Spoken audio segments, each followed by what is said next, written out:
kembali di Jatim Today di segmen Special Report. Ya, pemirsa, ribuan supporter Persebaya Surabaya yang berjuluk Bonek Mania turun jalan menggelar aksi Parade Bela Persebaya Surabaya akhir Desember 2016 lalu. Parade digelar di Tugu Pahlawan untuk memperjuangkan nasib tim kesayangan Persebaya agar kembali diakui PSSI dalam Kongres Januari mendatang. Parade Bela Persebaya yang diawali dari Tugu Pahlawan menuju Balai Kota Surabaya diikuti seluruh elemen supporter dari Surabaya dan luar kota Surabaya. Aksi bonek mendapat pengawalan ketat aparat kepolisian. Sementara jalan di kawasan Tugu Pahlawan, Tunjungan dan Gubernur Suryo ditutup total. Dalam tuntutannya, bonek mendesak PSSI segera mengesahkan keanggotaan Persebaya Surabaya kembali bersama 7 klub lainnya yang tidak diakui dalam kepengurusan PSSI sebelumnya. Selain itu, Bonek Mania menuntut Persebaya 1927 juga diperbolehkan untuk mengikuti kompetisi tahun depan. Aksi simpati bonek sekaligus memberikan bukti kepada masyarakat bahwa bonek telah berubah yang dulu bercitra negatif, kini bisa menjadi santun. Bonek berusaha menjadi lebih baik dalam setiap menggelar aksi perjuangannya. Ya, parade ini kan rangkaian kegiatan dari perjuangan bonek untuk mengembalikan Persebaya sejak tahun 2013 kami berjuang semacam ini. Kami membuat parade bela Persebaya ini, kami ingin menampilkan sebuah perjuangan yang memang lebih soft, lebih bisa diterima oleh banyak pihak. Karena sebelum-sebelumnya kami sering melakukan aksi puluhan ribu, protes-protes besar yang lebih keras. Hari ini kami menampilkan sesuatu yang lebih lembut agar bisa diterima oleh banyak pihak. Bonek berharap PSSI segera memenuhi janjinya dan mengakui Persebaya Surabaya untuk berkompetisi di musim 2017 nanti agar sepak bola Indonesia kembali ramai dan kondusif seperti sedia kala. Dari Surabaya, Sony Hermawan, MNC Media melaporkan. Ya, pemirsa, perjuangan Persebaya Surabaya mendapat pengakuan PSSI memang sangat terjal. Meski sudah melakukan berulang kali aksi, lobi hingga gugatan hukum, namun tidak serta-merta berhasil.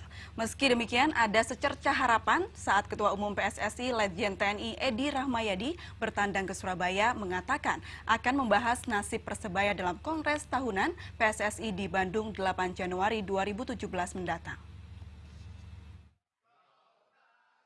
Kedatangan Ketua Umum PSSI Letjen TNI Edi Rahmayadi bersama sejumlah petinggi PSSI di Geraha Pena pekan lalu disambut hangat manajemen Persebaya Surabaya dan perwakilan supporter Persebaya atau biasa dijuluki bonek. Kepada manajemen Persebaya yang diwakili Khalid Goromah dan puluhan bonek, Edi memberikan kepastian bakal membahas nasib baju hijau bersama 6 klub bermasalah lainnya dalam Kongres Bandung mendatang. Meski demikian, Ketua Umum PSSI belum memastikan apakah status Persebaya akan dipulihkan kembali atau tidak, tergantung persetujuan pemilik suara atau voters di PSSI. Surabaya saja mendoakannya. Ya, saya peluangnya sendiri gimana? Bagaimana mendoakannya? Kalau didoakan. Pemulihan status Persebaya tentu tidak hanya ditunggu manajemen, tetapi juga para bonek mania yang sudah lama menanti aksi pemain Persebaya. Setelah ini semoga saja penantian panjang warga Surabaya, terutama para penggila bola akan hadirnya Persebaya dalam kompetisi mendatang segera terjawab. Kita akan membahas tema Persebaya menanti pengakuan dari PSSI dengan mendalam dengan narasumber yang sudah hadir di studio, yakni Bapak Khalid Goromah, yaitu CEO Persebaya 1927, dan Hasan, Koordinator Bonek Mania. Sesaat lagi tetap di Special Report.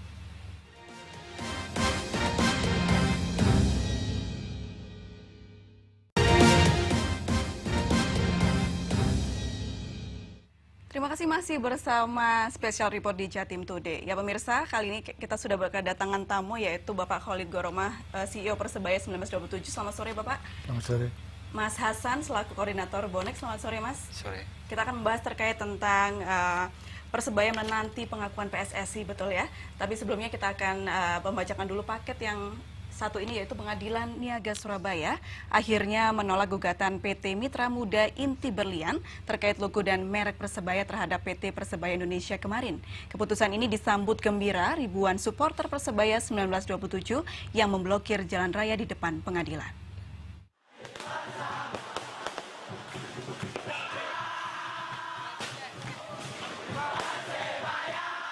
Ribuan supporter Persebaya atau bonek merayakan keputusan Pengadilan Niaga Surabaya dengan membakar flare atau kembang api.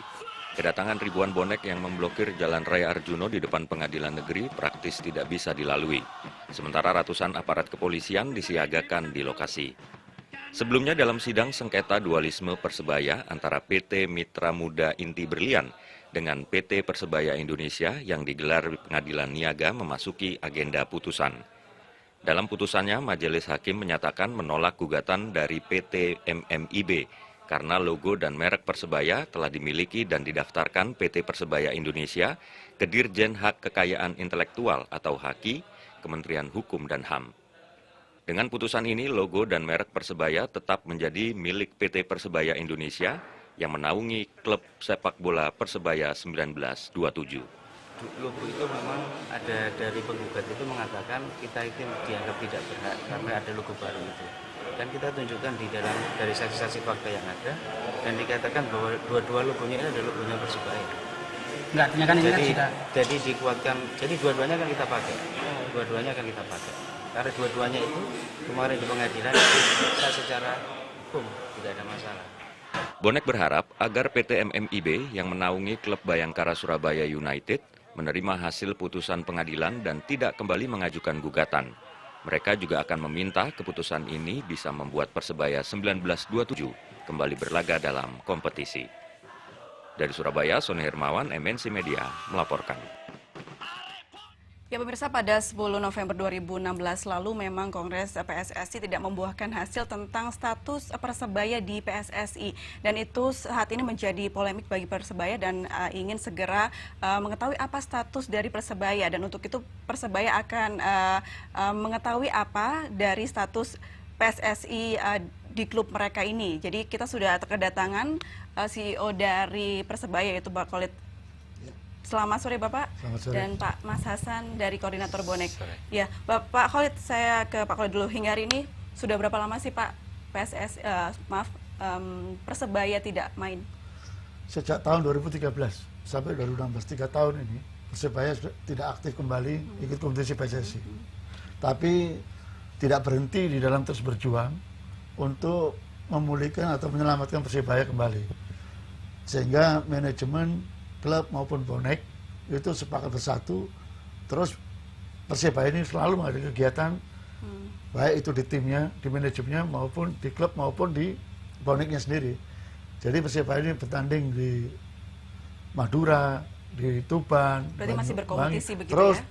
Uji coba terus, ikuti turnamen itu. Sebenarnya bagaimana sih Pak kronologisnya ketika Persebaya tidak diakui PSSI?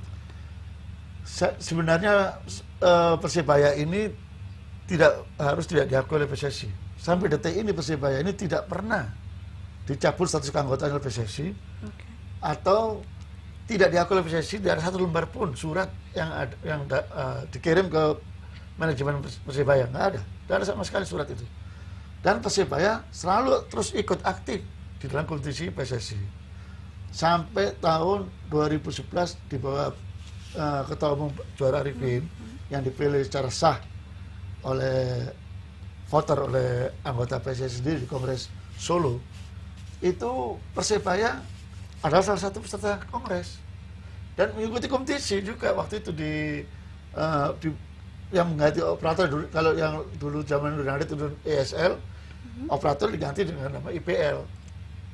Tapi kompetisinya itu sah. Jadi tetap sah gitu ya, jadi sah, tidak ada kata-kata dicabut sebenarnya waktu nggak itu. ada, dan diakui oleh FIFA kompetisi itu. Nah, setelah 2013, setelah nggak mengerti, tahu-tahu Persebaya hilang. Oke, kita lihat di tayangan juga bonek ini luar biasa sekali ya Mas Hasan ya. Mereka memperjuangkan klub kesayangan mereka. Selama ini apa saja yang sudah dilakukan Mas untuk mengawal proses pengakuan PSSI atas klub Persebaya? Kalau untuk yang pengawalan bonek kemarin itu kan waktu kongres di Ancol. Kongres pertama yang di Ancol itu kemarin sempat didatangi oleh tim Esko Bapak Tony Apriliani. Ketika sampai di sana dan Bapak Tony Apriliani ini bertanda tangan di atas materai berjanji akan membahas Persebaya ke depan di kongres kedua di Ancol. Ketika teman-teman sudah merespon itu, Pas diadakanlah kongres kedua di Ancol. Ternyata di kongres di Ancol kita tidak ada pembahasan di sana. Oke. Jadi intinya teman-teman tetap berjuang sampai akhir kongres tanggal 8 besok. Pasti sudah sangat rindu ya Mas ya Pasti. untuk menyaksikan. Pasti. Oke, Bapak untuk manajemen sendiri apa yang sudah dilakukan? Jadi manajemen ini, terus kita bersyukur alhamdulillah sudah mendapatkan investor ya. Investor ini buat saya itu luar biasa sekali. Dia anak muda, menurut saya dia sukses di dalam membawa olahraga basket. Bagaimana dia basket yang dia besarkan begitu luar biasa. Saya tarik kembali saya ikut ke Persebaya. Mudah-mudahan di bawah manajemen yang baru nanti Persebaya ini, saya optimis dan saya yakin Persebaya akan Bisa lebih diupgrade baik, ya? lebih bagus daripada yang lalu-lalu lah. Oke. Jadi pendekatan antara manajemen yang lama dengan yang baru ini terus melakukan diskusi-diskusi, menyusun program-program ke depan, juga menyiapkan tim untuk persiapan kompetisi yang akan datang setelah ada putusan tanggal 8. Jadi saat ini sudah ada investor yang akan bergabung begitu ya dengan klub Persebaya? Sudah ada. Dan udah investor. 100%. Ya insya Allah lah, tunggu tanggal 8, 100%. Tunggu dulu, tanggal 8. Tanggal 8, kalau tanggal 8 itu voter mengendaki Persebaya ikut kembali dalam kompetisi 2017 ini, 100% investor yang akan menangani Persebaya. Oke Mas Hasan, sejauh yang saya tahu, bonek ini kan sangat militan ya dalam membela klub Persebayanya ya. Gak capek Mas kayak gitu Mas? Kalau untuk teman-teman yang dari bonek sendiri tidak ada kata lelah. Dan kembali ke Kongres Bandung besok, kita mendapat support dari teman-teman dari supporter lain seperti Viking dan supporter Pasopati yang akan mensupport langsung ke Bandung. Tadi di acara di Bandung itu kita tidak sendirian dari bonek, dan mereka supporter yang disebutkan barusan juga menginginkan Persebaya ikut di kompetisi lagi. Iya, selama ini memang apa yang dirasakan teman-teman Mas? Jadi harapan apa yang ingin istilahnya bonek itu ingin apa dari klub atau badan PSSI? Kalau dari bonek sendiri keinginannya cuman pengen Persebaya tetap ikut kompetisi di tahun 2017, dan harapan dari teman-teman supporter di bonek sendiri, selama ini kan kompetisi tetap berjalan, di dalam kompetisi sendiri kok bisa Persebaya tidak sampai ikut di kompetisi yang benar-benar resmi. Ya. Kita ke Pak Khalid lagi Pak. Tadi kan dibicarakan bahwa sudah ada investor begitu ya. Apakah pemilik saham dari klub Persebaya ini sudah setuju atau bagaimana? Jadi pemegang saham sekarang kan klub anggota. Kalau dulu kan pribadi Pak Saleh, saya dan Pak Prastowo mewakili daripada anggota. Tapi sekarang 100% saham itu dikuasai oleh klub anggota, 20 klub itu. Jadi 20 klub itu membuat wadah namanya koperasi. Nah, koperasi inilah hasil rapat anggota koperasi ini sepakat kerjasama dengan investor yang baru ini. Jadi tidak ada istilah menjual saham, tidak ada. Jadi adanya ya kerjasama pengalihan saham. Oke. Dari kerjasama pengalihan saham. Iya, pengalihan saham ke investor yang baru. Berarti tetap 20 tidak ada klub jual ini beli. masih ada di Tetap, dalam itu ya. Tetap. PT-nya tetap PTPI. Tidak pakai PT baru, tetap PTPI. Yang membedakan? Yang membedakan hanya pemegang sahamnya aja. Jadi pemegang saham mayoritas nanti ini 70% dipegang oleh investor yang baru, yang 30% oleh koperasi klub anggotanya itu. Otomatis kepengurusan dan tindakan yang akan diambil juga mempengaruhi ya oleh investor yang baru. Jelas. Jadi kita memang mempercayakan penuh kepada investor yang baru 100%. Okay. Apabila investor yang baru itu ingin meminta masukan dari manajemen yang lama atau klub anggota, kita bersedia siap itu. Selama ini manajemen yang baru ini, investor ini selalu diskusi, baik itu menyusun kepengurusan manajemen yang baru, menyusun program ke depan, termasuk menyusun pembinaan di internal kita nantinya ini. Karena pembinaan ini nanti sebagai cikal bakal daripada pemain ke Persibaya yang akan datang. Berarti sudah sangat matang ya persiapannya Pak ya? Luar biasa, sudah matang. Untuk pemain sendiri, selama ini vakum apa saja kegiatannya Pak? Pemain selalu ada kegiatan-kegiatan latihan-latihan ya. Mereka juga melakukan uji coba keluar dari Surabaya segala itu. Jadi Persibaya ini klub legendaris yang punya sejarah panjang, dan Persibaya ini selalu menyumbang pemain ke tingkat nasional. Dan Persibaya ini salah satu pendiri PSSI, gitu loh Pak. Kalau Persibayanya ini mati, PSSI juga rugi, karena setiap tahun Persibaya selalu menyumbang pemain Karena ke memang tingkat kita tahu nasional. pemain yang top lahir dari Persebaya ya Pak ya? Betul. Jadi pembinaan yang ada di kompetisi internal Persibaya ini itu terbaik sebenarnya di Indonesia.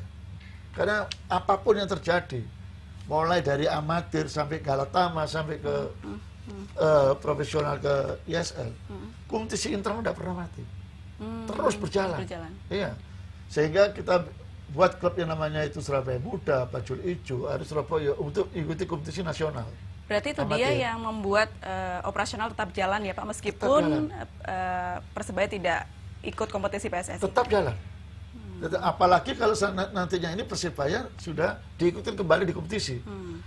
Otomatis pembinaan di bawah ini akan bergairah lagi, lebih semangat lagi untuk kompetisi di internal itu.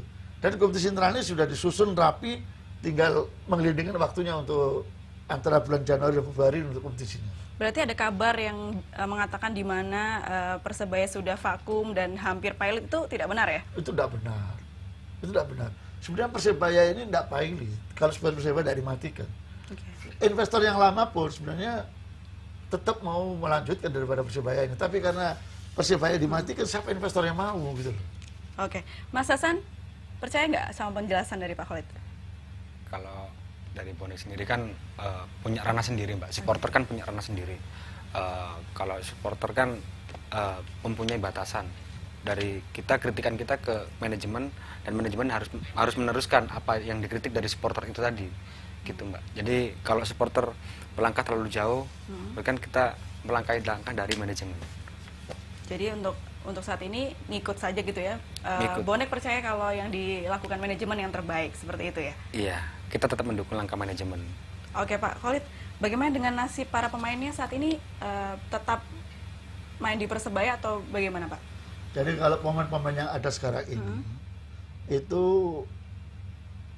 ada kurang lebih 10 sampai 12 pemain itu masih bisa dipakai untuk divisi utama. Divisi utama. Nah, sisanya itu mengambil pemain-pemain yang baru, yang kelasnya itu sekelas ISL. Jadi Persebaya nanti kompetisi utama ini, manajemen yang baru akan membuat Persebaya ini seakan-akan di ISL. Dengan kualitas ISL, kompetisi utama ini.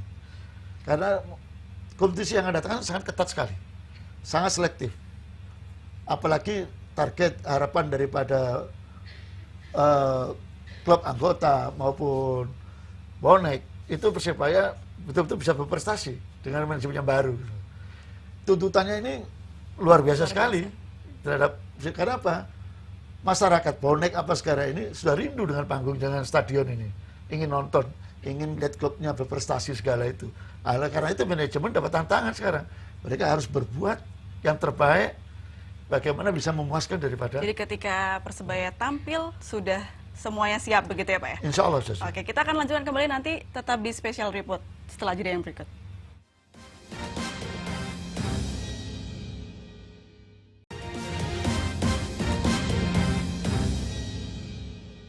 Ya pemirsa, terima kasih masih di News TV Special Report. Mas Hasan, saya pengen tahu nih kalau misalnya bonek lagi demo gitu kan ya kan, mereka banyak banget. Kadang-kadang ini kita juga agak takut mau lewat kayak gitu kan, karena banyak banget dan kadang-kadang agak sedikit membuat keributan begitu kan. Memang sebenarnya yang ikut demo itu hanya bonek atau orang lain juga ikut sih Mas? Kalau urusan masalah demo-demo kemarin yang dilakukan teman-teman bonek itu kan sama sekali kita tidak pernah membuat satu kali kerusuhan, sama sekali tidak membuat kerusuhan Mbak ya. Cuman kan berita-berita miring di media aja yang bikin seperti itu, karena yang dipikir kemarin juga kan setelah keputusan Kongres Ancol, teman-teman kan juga mengadakan aksi di Surabaya nih. Ternyata teman-teman juga ada yang sampai ketangkap ke polisi ya. Kemudian kan dikeluarkan. Salah satu yang masih ditahan di kantor polisi kemarin bukan warga Surabaya. Jadi bisa dibilang bukan bonek ya? Bukan bonek, warga Malang. Oh gitu. Jadi Iya. ada oknum yang memanfaatkan sengaja, momen gitu ya mungkin ya, yang iya. membuat nama bonek itu jelek. Padahal sebenarnya seperti apa Mas bonek itu? Bisa dilihat di aksi-aksi teman-teman yang dilakukan bonek-bonek ini. Tidak ada, Mbak. Ya seperti yang kita lihat di layar ya. Tidak ada. Aksi kita aksi simpatik kok. Kemungkinan besok ini untuk teman-teman yang tanggal 5 ini sudah mulai berangkat ke Bandung sampai tanggal 6 juga berangkat ke Bandung. Kita juga menyiapkan aksi di Surabaya.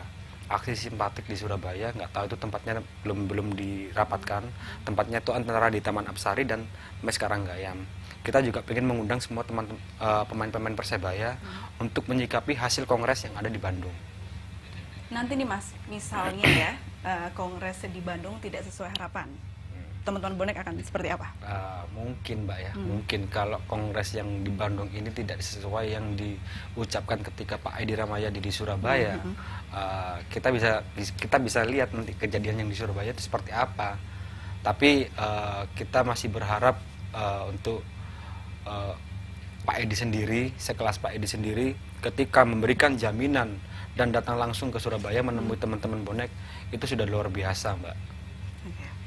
Terus nantinya Pak Khalid ya, jika kongres tidak sesuai harapan bagaimana?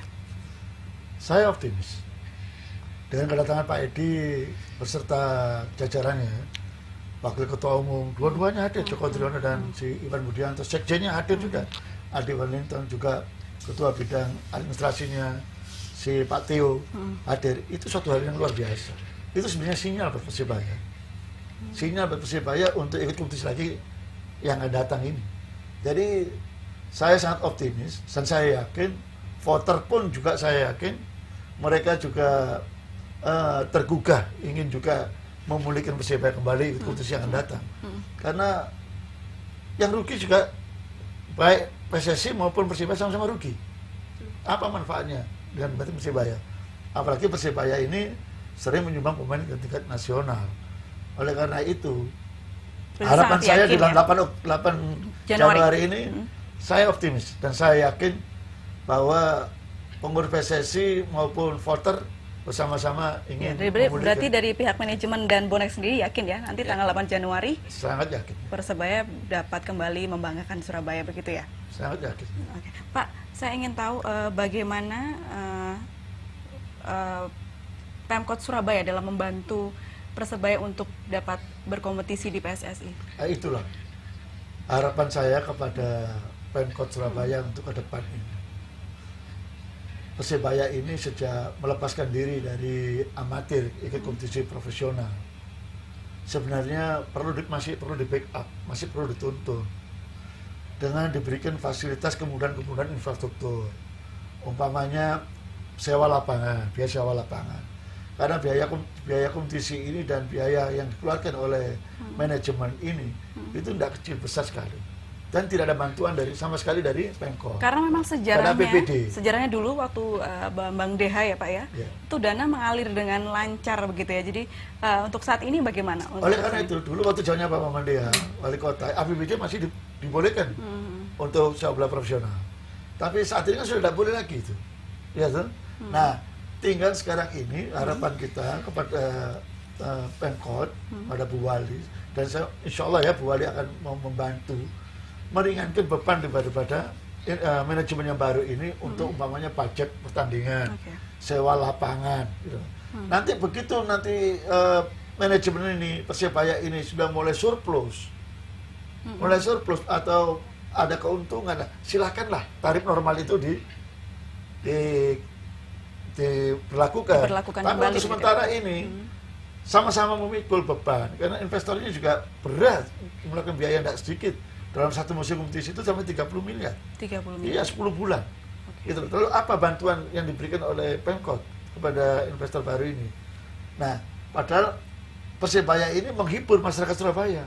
gitu loh Pak. Membawa nama kota Surabaya. Membawa nama harum juga. Nama harum kota Surabaya gitu Pak. Dan untuk bisa menyumbang pemain ke nasional untuk membela bangsa dan negara ini. Nah, oleh karena itu saya menghimbau mudah-mudahan ini bisa diterima oleh Pemkot untuk memberikan satu bantuan meringankan daripada pajak pertandingan. Yang kedua, sewa stadion. Itu aja. Kalau itu bisa dibantu, itu sangat meringankan beban daripada. Tapi kan yang ada undang-undangnya melarang, Pak. Bagaimana? Nah, itu kan bisa diatur, itu tergantung daripada Pemkot sama Dewan, DPRD. Bagaimana perdanya? Ya, mulai sekarang lah, Pak, bagaimana koordinasi antara nantinya manajemen yang baru ini dengan Bu Wali dan Dewan 32 Surabaya ini. Iya, untuk membicarakan masalah ini. Gitu loh, Pak. Karena stadion kan pajak kekuasaan daripada Pemkot. Dan tentunya dengan stadion yang baik, tentunya bonek juga senang ya, Mas Hasan ya. Iya. Kalau fasilitas bagus, menontonnya juga enak begitu ya, Mas ya. Iya, benar. Seperti yang Mas Hasan bilang tadi kan, kalau bonek itu sebenarnya tidak sering membuat keributan. Iya. Kebanyakan oknum-oknum tertentu yang seperti itu. Bagaimana cara bonek untuk meminimalisir hal-hal tersebut, Mas? Kalau untuk bonek yang meminimalisir kejadian-kejadian tersebut, kita sering-sering mengadakan kopdar di antar kecamatan gitu, Mbak. Antar kecamatan kita di sana bikin komunitas-komunitas, jadi kita bisa tahu kan data-data komunitas dari kalau sampai ada yang buat keributan, dia kan juga harus tahu pakai komunitas mana, kan gitu Mbak. Dan sekarang ini yang sering-sering terjadi di kerusuhan-kerusuhan bonek, ketika terjadi kerusuhan, malah mereka itu bukan murni dari supporter, bukan murni dari supporter. Jadi dibilang tadi ya orang-orang di luar supporter memanfaatkan momen. Ya, Pak Khalid, ternyata banyak sekali bonek yang perhatian istilahnya kan, sangat menjaga klub Persebaya. Tidak ada kepikiran Pak untuk menjual saham Persebaya ke bonek? Jadi begini, bonek adalah salah satu modal utama daripada Persebaya. Dia bersupport Persebaya yang luar biasa. Gitu. Untuk masalah saham, saya rasa saat ini itu sangat sulit istilahnya, karena profesionalisme daripada bonek sendiri masih belum terlihat dalam masalah ini ya. Kalau saya lihat ya. Maksudnya profesionalisme? Sekarang bonek beli saham, siapa yang pegang saham itu? Ini Karena ada kita puluhan melihat, ribu, ada puluhan ribu. Karena kan melihat kita kalau sepak bola luar Pak ya, misalnya klub Barcelona yang supporternya memiliki andil dan bisa membeli seperti itu. Dan apakah itu tidak bisa dicontoh oleh Persebaya, karena kan bonek sangat istilahnya jantungnya Persebaya gitu. Oleh karena itu di manajemen yang baru ini, dia akan membentuk seperti apa yang terjadi di luar, masalah penataan terhadap supporter. Ada seperti sponsor fans club, ada kartunya, dan itu terdeteksi jelas dengan ke depan seperti itu. Iya, ada nama dan alamatnya. Dan kartu ini bisa digunakan nantinya itu. Itu termasuk ada asuransi. Ada asuransinya nanti di situ. Asuransi kecelakaan atau apa gitu. Jadi manajemen yang baru ini sudah memikirkan sampai ke sana, termasuk memikirkan masalah masa depan bonek ini bagaimana supaya bisa lebih bagus lagi. Dan saya lihat bonek-bonek yang sekarang ini tidak ada anarkis. Dan mereka membeli tiket. Tidak pernah dia minta tiket, membeli tiket. Dia sudah tahu gitu bahwa klub ini membutuhkan biaya. Dari mana biaya itu kalau bukan dari supporter? Iya, benar. Gitu loh, Pak. Jadi sudah beda, sudah sangat jauh berbeda. Saya lihat pemikirannya betul-betul terhadap klub ini luar biasa. Berarti pemikiran manajemen adalah sudah agar seperti sepak bola luar ya Pak ya? Betul, betul. Jadi manajemen yang baru Azrul ini saya lihat mereka ini betul-betul memikirkan bagaimana ke depan Persebaya ini betul-betul profesional. Jadi baik di dalam masalah manajemen timnya maupun di dalam nantinya masalah manajemen di boneknya, ini akan ditata yang bagus. Gitu. Jadi akan terdeteksi seperti contoh supporter yang ada di luar kota. Kan ini bukan Surabaya saja. Asal dari Jember, Banyuwangi, semua kan Madura sekarang. Bagaimana supporter dari luar kota itu datang ke sini betul-betul bisa nonton bola. Bisa nonton bola. Bisa nonton bola. Jangan sampai mereka datang jauh-jauh, kasih sudah ada. Kasih sudah habis. Baik. Kan kesian mereka jauh-jauh. Baik, Mas itu Hasan, sudah dipikirkan sekarang sampai situ. Sudah mendengar sendiri dari Pak Khalid bahwa manajemennya sudah matang dan akan membuat tadi katanya kartu gitu ya untuk para bonek. Dan Mas Hasan, kalau misalnya sudah diakui oleh PSSI dan ternyata manajemen, kalau misalnya ternyata manajemen meninggalkan begitu, misalnya tidak terlalu membuat manajemen dengan baik, bonek bagaimana? Sikap bonek kan juga tergantung dari kesiapan manajemen untuk membangun sebuah tim itu, Mbak. Kalau dari sebuah tim itu yang dibangun untuk kita sebagai supporter, kan kita juga tahu kan kekurangan tim itu seperti apa. Jadi peringkat tim itu seperti apa. Jadi kan kita bisa berkaca di situ, Mbak ya. Jadi kalau kita berkaca di tim ini semakin performanya kecil jelek terus. Jadi kita kan selalu mengkritik kepada manajemen, Mbak. Jadi tapi kalau setelah kinerja manajemen ini bergerak, kinerja untuk memperbaiki tim, kita mundur lagi. Luar biasa loh Pak ini idenya. Kenapa nggak boneknya mempunyai saham aja di Persebaya? Kalau ke depan saya rasa kalau ke depan itu memang yang harus mempunyai saham di Persebaya ini ya bonek sendiri. Paling tidak kan ada suara begitu Pak untuk memberikan saran. Ke depan kalau gimana Pak Khalid? Kalau saya rasa ke depan memang seperti itu Pak. Yang saya inginkan dari teman-teman bonek ini mempunyai satu wadah dan mempermudah koordinasi dan bagaimana kita itu bisa masuk ke dalam Persebaya sendiri. Ya, bagaimana Pak Khalid? Jadi begini, Persebaya ke depan ini tugasnya berat sekali dan tugasnya banyak. Karena apa? 3 tahun Persebaya ini vakum di dalam kompetisi nasional ini. Banyak yang pekerjaan yang tertinggal, gitu Pak ya. Jadi satu persatu akan ditata ke depan untuk Persebaya supaya bisa lebih bagus lagi. Begitu juga dengan bonek supporter. Ditata ke depan bisa lebih bagus lagi. Saya bersyukur alhamdulillah ya. Saya lihat bonek sekarang ini tidak ada anarkis, itu luar biasa buat kita.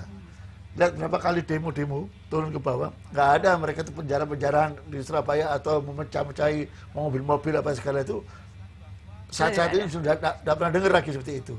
Nah, cuma perlu nantinya ini ada seperti wadah buat bonek ini betul-betul bisa berfungsi, bisa mengayomi anggotanya sendiri. Gitu. Apakah itu nanti kerjasama dengan koperasi, bisa memasarkan untuk merchandise. Jadi bonek nanti itu ada satu penghidupan, penghidupan untuk anggotanya juga. Gitu. Dari mana? Dari merchandise. Jadi merchandise nanti ini akan dikelola secara yang bagus sesuai dengan bisnis apa yang sudah dilakukan oleh investor di DBL. Mudah-mudahan ini bisa jalan nanti di sini. Oke, Mas Hasan, tapi sebenarnya teman-teman bonek sendiri ada kan ya yang mau untuk membeli saham? Tapi jangan dijawab dulu, kita akan jeda setelah yang berikut itu, tetap di Special Report.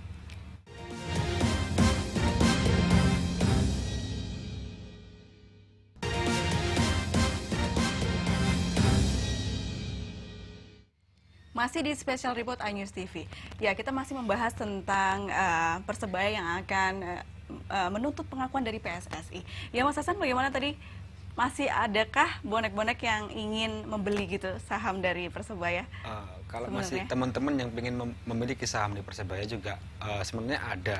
Bonek ini kan bukan cuma di Surabaya aja, Mbak. Sampai di Malaysia pun juga ada. Bisa dikonfirmasi teman-teman yang bonek-bonek yang di Malaysia juga ada. Kemungkinan seiring dengan rumitnya masalah yang terjadi di Persebaya dan dari teman-teman yang di koperasi ini membubarkan dengan sendirinya gitu loh. Tapi teman-teman ini berjanji dan tetap akan kembali lagi ketika permasalahan Persebaya ini selesai. Oke, Pak Khalid, jika sudah diakui nanti ya oleh PSSI, apakah pihak manajemen sudah siap dari finansial dan pemain? Kalau hasil diskusi kita, pertemuan-pertemuan kita dengan manajemen yang baru itu sudah sangat siap. Persiapannya apa aja yang sudah dilakukan? Sudah disiapkan anggarannya untuk menyelesaikan tunggaan daripada pemain-pemain yang lalu yang belum diselesaikan. Lalu anggaran untuk persiapan daripada tim ini untuk ke depan. Semua program itu sudah tersusun dengan bagus. Tinggal menunggu tanggal 8 ini aja. 8 Januari. 8 Januari ini. Begitu tanggal 8 Januari ini bahwa PSSI dan voter itu memulihkan kembali Persebaya, semua akan jalan dengan Oke, Pak. apa adanya. Nah, ya ini kita ada Vox Pop yang bertanya kepada warga di Surabaya bagaimana tanggapan warga terkait nasib Persebaya yang hingga kini digantung. Saya berharap ketika Persebaya sudah diakui, Persebaya bisa meningkatkan kualitasnya yang dulu sempat luar biasa dan sempat menjadi ikon Surabaya. Mungkin prestasinya lebih ditingkatkan, kemudian manajemennya lebih diatur, dirapikan, dan kemudian supporternya juga lebih bisa diarahkan untuk memberikan semangat yang lebih kepada Persebaya. Jelas saya sebagai masyarakat Surabaya penggemar Persebaya juga. Jadi pertama kaitannya dengan pengurus harus betul-betul dibenahi manajemen ke depan, dan kalau bisa hindari dualisme kepengurusan. Terus yang kedua kaitannya dengan supporter ini luar biasa Surabaya. Jadi bonek pun sebagai bonek harus betul-betul ikut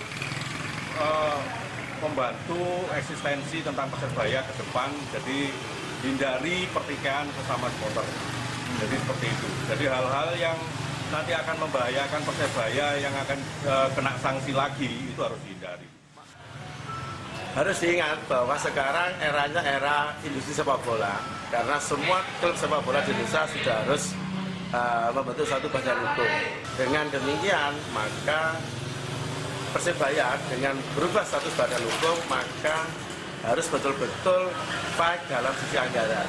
Jangan sampai terjadi seperti yang kemarin, keterlambatan bayar gaji, keterlambatan untuk bayar konsumsi, dan lain sebagainya.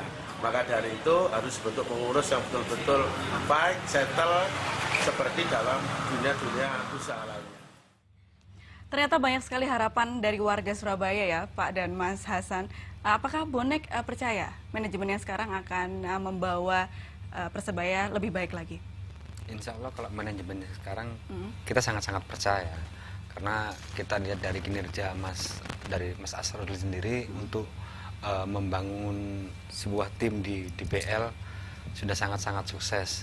Apalagi nanti ketika dikembalikan ke Persebaya sendiri, yang di situ menjadikan ikon warga Surabaya. Oke Pak, agar klub ini sehat, otomatis kan yang Mas Hasan bilang harapannya kan memang agar Persebaya kedepannya sudah tidak terjaga lagi masalah hukum diakui atau tidaknya. Nah, persiapan dari Persebaya sendiri apa untuk mengantisipasi hal itu? Ya, untuk masalah legalitas Persebaya itu sudah clear. Siapapun sampai kapanpun itu tidak akan terjadi lagi dualisme Persebaya kalau tidak diciptakan sendiri oleh pemegang sahamnya, oleh pemiliknya. Kalau orang luar sudah tidak mungkin lagi tertutup untuk masalah itu, karena hak paten daripada nama Persebaya dan logo Persebaya sudah diakui oleh Dekumham, itu bahwa itu milik dari PTPI. Jadi siapapun sudah tidak bisa lagi menggunakan nama dan logo Persebaya. Dan insya Allah klub yang ada ini sangat solid. Mereka sudah menyadari jangan sampai ini terjadi lagi seperti yang lalu-lalu. Dan mudah-mudahan ini akhir lah dari semua permasalahan Persebaya yang ada. Jangan ada lagi untuk yang akan datang. Sayang sekali, rugi. Karena apa? Klub-klub kompetisi di internal ini sangat rugi sekali. Setiap klub itu hampir punya 300 pemain. Coba bayangin, kalau ada 20 klub, 6.000 pemain. Dan kalau dibekukan atau tidak bermain? Kalau Persebayanya mati, klub ini juga ikut mati. Itu. Mau kemana dia? Mau naruh pemainnya kepada siapa? Padahal selama ini pemain yang bagus lahir dari Persebaya. Dari Persebaya, di internal. Sekarang ada di divisi utama ini, yang sekarang akan ikut kompetisi ini. Itu 50% lebih, itu dari hasil binaan dari divisi utama. Dari amatir kita, dari kompetisi internal kita. Berarti nantinya jika diakui mulainya di divisi utama terlebih dahulu ya? Kita masih belum tahu apakah nanti di kongres tanggal 8 nanti ini bahwa Persebaya diikutkan di ISL atau divisi utama. Kita masih belum tahu, tapi kita akan menerima apapun putusan yang diberikan oleh PSSI dan voter di kompetisi, tanggal 8 di kongres nanti ini. Minimal Persebaya itu berada di divisi utama, minimal itu. Ya mudah-mudahan lah tanggal 8 ini akhir dari semua permasalahan Persebaya. Oke, Mas Hasan, banyak yang bilang kalau PSS itu ada mafia di dalamnya. Apakah teman-teman bonek percaya? Percaya. Alasannya? Kita tahu dari tim-tim yang barusan muncul, ya Mbak ya. Dari situ kan kita bisa berkata, kayak klub-klub yang baru, kayak PSTNI, kayak PS Bayangkara, itu kan tim kapan? Sedangkan tim Persebaya yang jelas-jelas mulai awal dari lahirnya Persebaya 1927 kok tidak bisa ikut di kompetisi, kan dari sana aja kan kita bisa berkaca, Mbak. Jadi tercium indikasi adanya mafia di dalam itu ya? Iya. Betul Pak Khalid? Setuju dengan Mas Hasan? Saya tidak mau bicara bola yang lalu-lalu. Saya bicara bola ke depan di bawah ketua umum daripada Pak Edi Rahmayadi ini. Saya optimis, saya yakin bahwa sepak bola nasional ini akan berubah. Akan ada perubahan di dalam pembinaan maupun di dalam kompetisi maupun di dalam tim nasionalnya sendiri nantinya. Saya yakin Pak Edi Rahmayadi dia mempunyai jiwa leadership yang bagus, ya, jiwa kepemimpinan yang bagus, dan staf-stafnya atau wakil-wakilnya saya rasa akan mengikuti pergerakan daripada ketua umumnya. Mau dibawa kemana sepak bola nasional itu? Saya optimis dan saya yakin. Mudah-mudahan ditanya Pak Edi Rahmayadi ini bahwa sepak bola nasional kita ke depan akan jauh lebih baik. Jika nantinya ternyata masih ada, apa yang akan dilakukan Persebaya? Persebaya tidak bisa berbuat apa-apa, Pak. Yang bisa berbuat itu ya di PSSI-nya sendiri. PSSI pun tidak akan bisa berbuat apa-apa. Tidak akan bisa membentuk satu tim yang bagus kalau tidak klub-klub di daerahnya ini, anggotanya ini bagus. Tapi sebenarnya semua itu tergantung dari anggotanya, dari klubnya anggotanya. Kalau anggotanya ini positif, saya yakin PSSI positif. Karena apa? PSSI kan ambil pengaruh dari anggotanya ini, dari bawah. Nah sekarang yang perlu diperhatikan yang bawah ini. Yang perlu ditingkatkan kualitas daripada tim klub-klub anggotanya itu, ya ini yang utama. Kalau ini bagus, PSSI pasti bagus. Nah kalau ini jelek, mau berharap dari PSSI jadi bagus dari mana? Jadi nanti terakhir Pak, ketika tanggal 8 Januari ternyata tidak diakui, apa yang dilakukan? Ternyata paling jelek nih. Saya tidak mau berandai-andai, Pak. Saya tidak mau berandai-andai, saya yakin dan saya optimis. Saya optimis. Saya yakin Pak Edi, Iwan Budianto, Pak siapa ini, Joko Driono, Ade Wellington maupun Pak Teo, tim baru datang ke Surabaya itu bukan asal datang. Itu sinyal. Sinyal saya yakin. Dan itu pun saya yakin juga hasil lobby-lobby ke voter-voter juga. Dari petinggi-petinggi PSSI kepada voter-voter juga untuk Persebaya ini. Itu termasuk kita juga maupun supporter juga melobi juga ke voter-voter. Semua ini bergerak semua untuk menyelamatkan Persebaya. Baik, Bapak. Terima kasih Sama-sama. Pak Khalid dan Mas Hasan. Ya, pemirsa, memang kita berharap bersama ya bahwa Persebaya nantinya di 8 Januari 2017 mendatang akan diakui kembali dan kembali berkompetisi di PSSI dan dapat mengharumkan nama Surabaya. Ya, bersama kerabat kerja yang bertugas, saya Aprilia Putri berterima kasih atas kebersamaan Anda. Selamat sore dan sampai jumpa.